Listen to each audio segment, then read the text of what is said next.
At my sister Rowan's gender reveal party, everyone screamed when the pink confetti burst, everyone except me.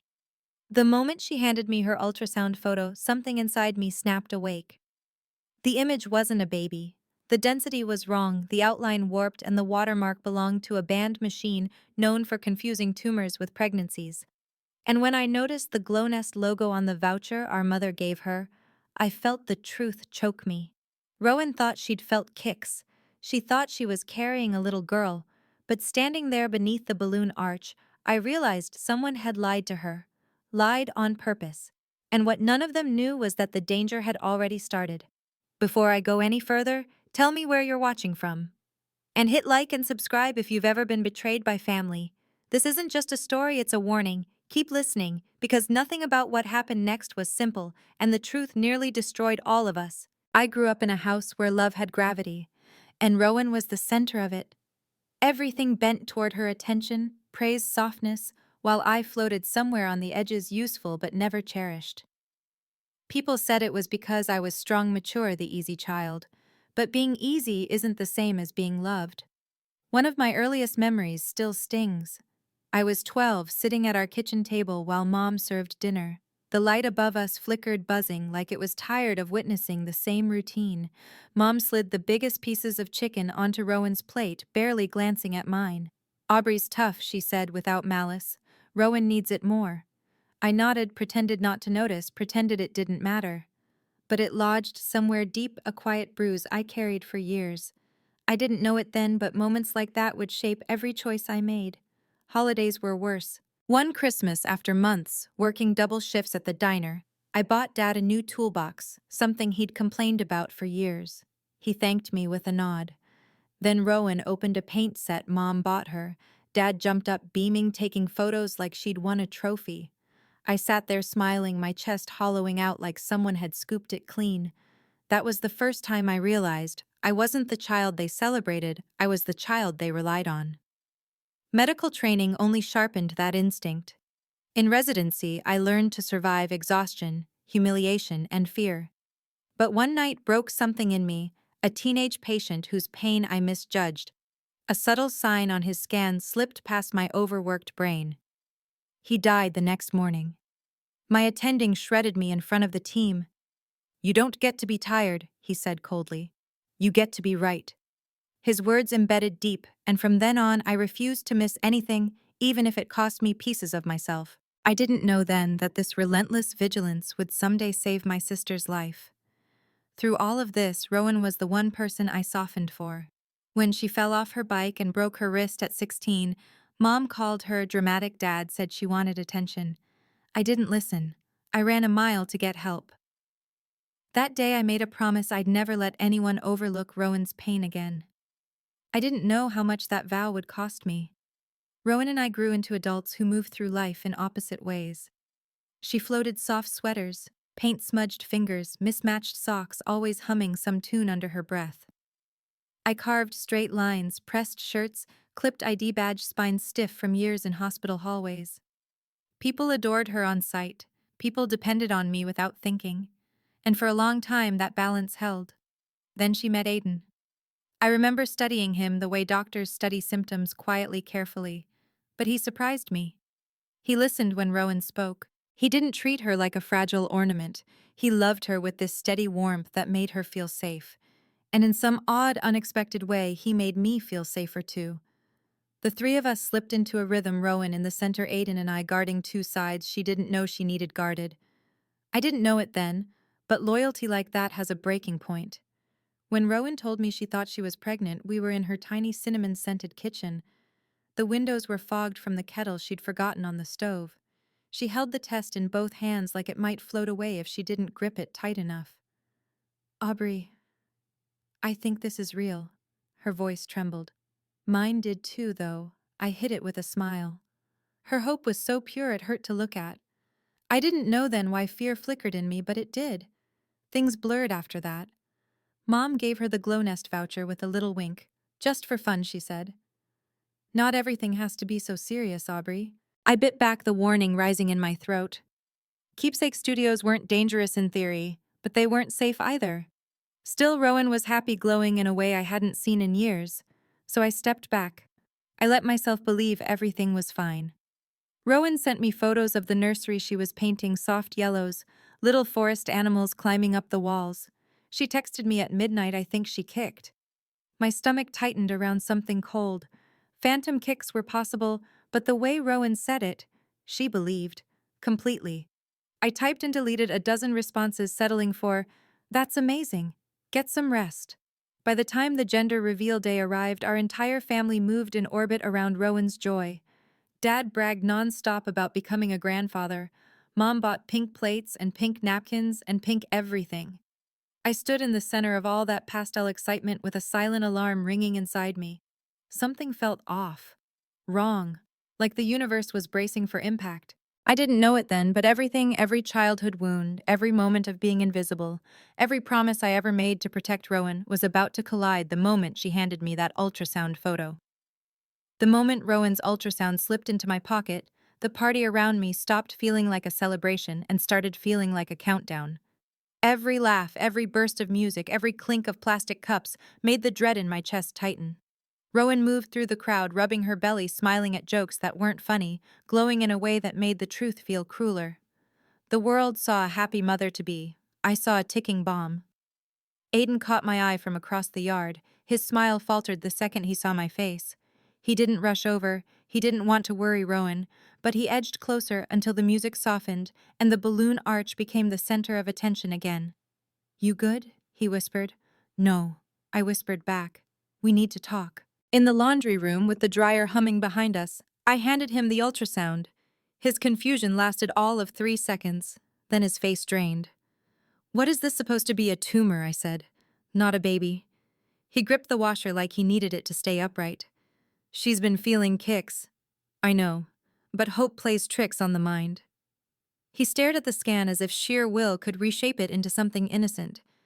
"Are you sure it was taken on a GMI 25? Those machines were banned years ago. They misread ovarian masses as fetuses, and GlowNest is using one." His eyes went wide.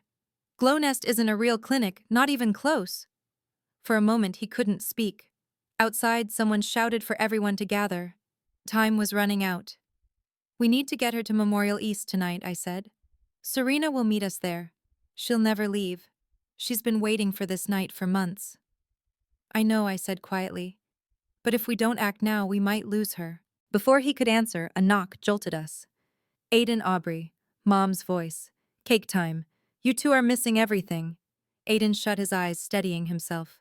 I opened the door just enough to smile. "Be right out." When she left, his voice cracked. "How do we do this?" "Tell her I'm sick." He blinked. "You want me to lie?" "I want her alive."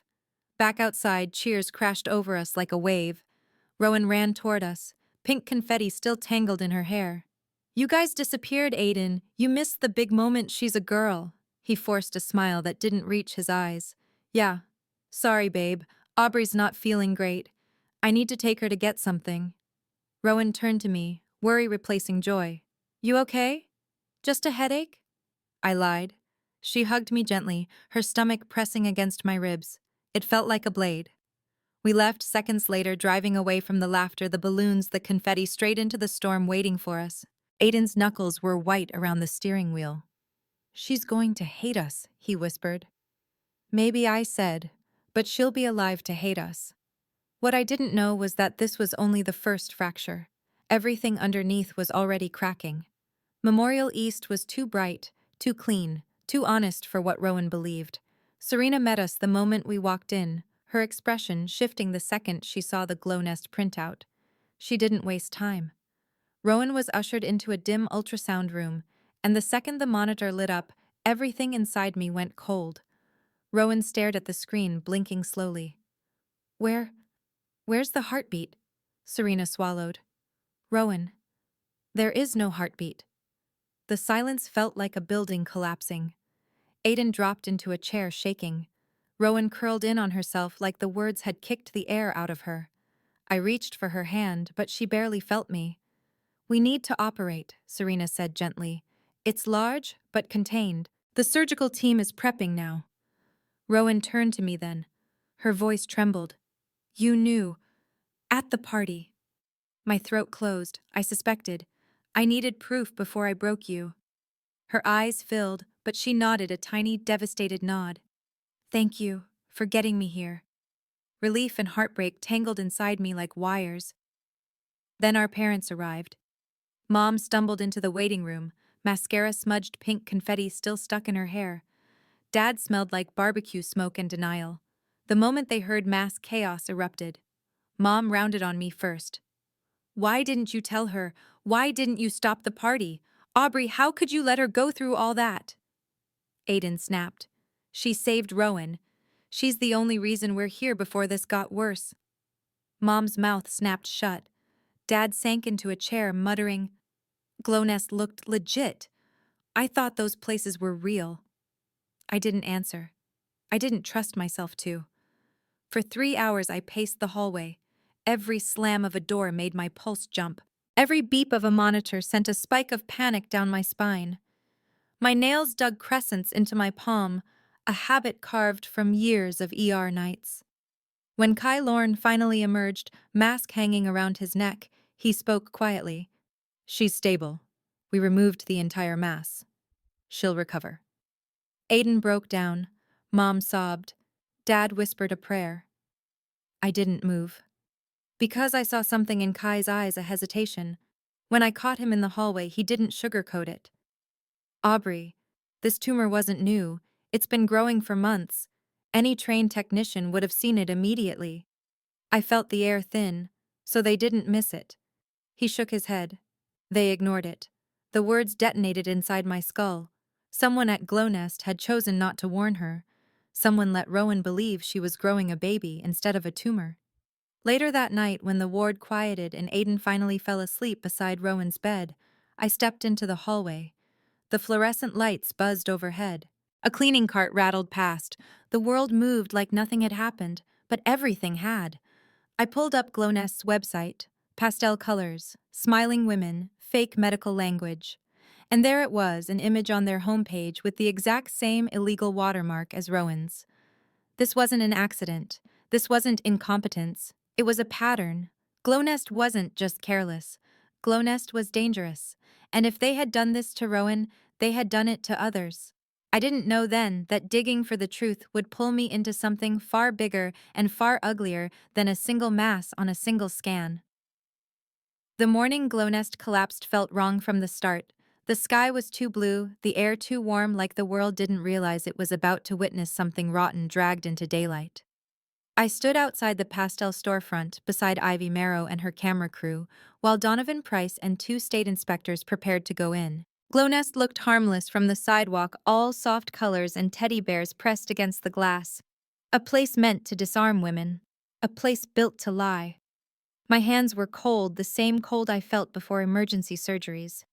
Donovan glanced at me. Let us lead. You speak only if necessary. I nodded, though we both knew silence wouldn't last. When the inspectors pushed the door open, a tiny bell chimed a cheerful, sugary sound that made my stomach twist.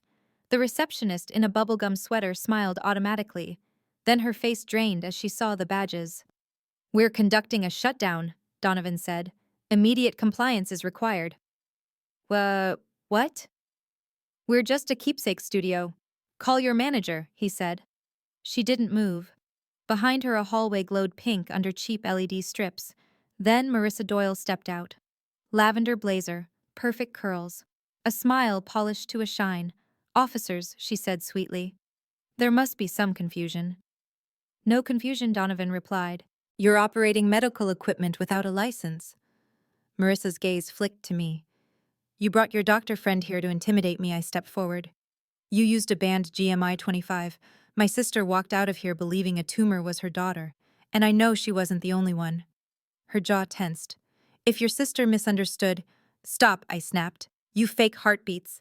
You edit scans. You run a business that preys on hope. The camera light clicked on. Marissa's smile cracked.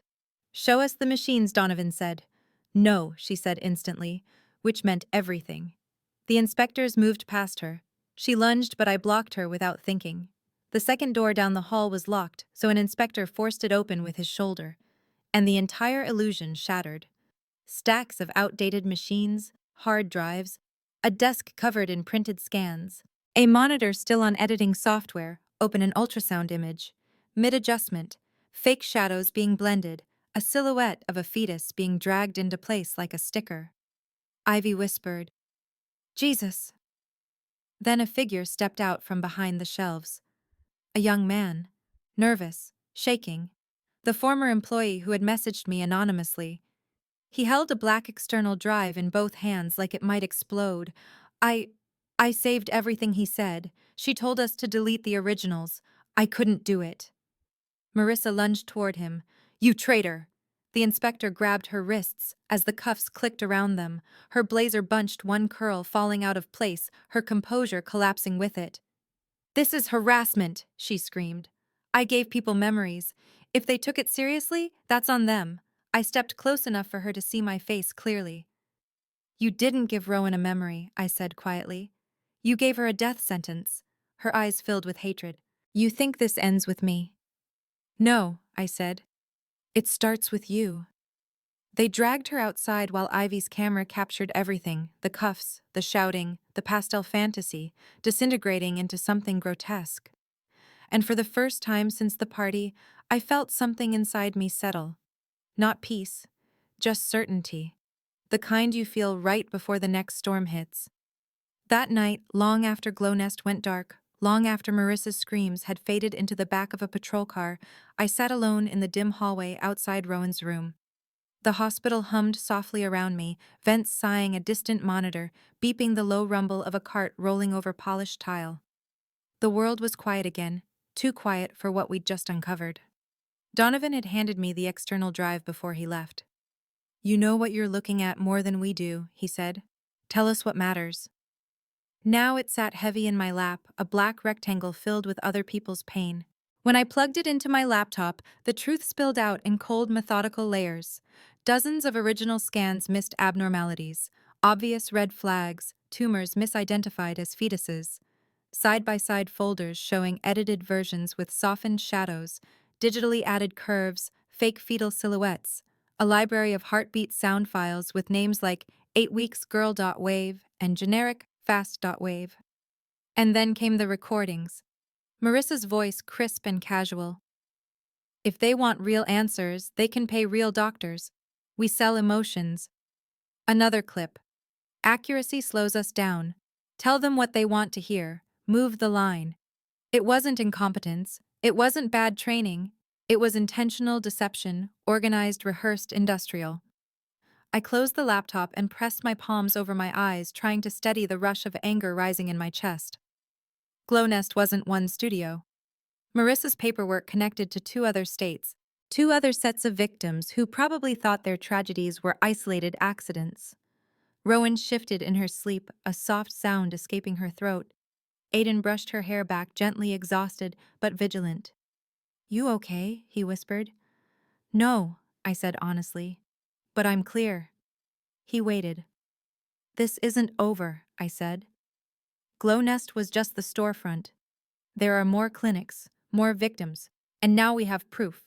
Aiden nodded, jaw tightening. Whatever you need, I'm in. I looked at Rowan, her bandaged abdomen rising and falling slowly. She'd lost something she believed in, but she was alive.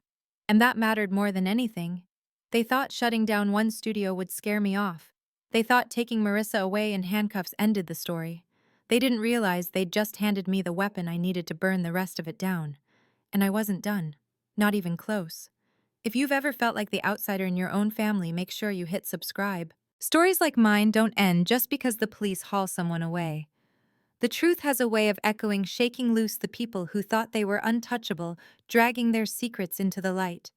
What happened to Rowan was only the first crack in a much bigger system, and the evidence sitting in my hands is only the beginning. So stay with me. Because if you think this ended with Glownest, you're wrong. This story isn't finished, not even close.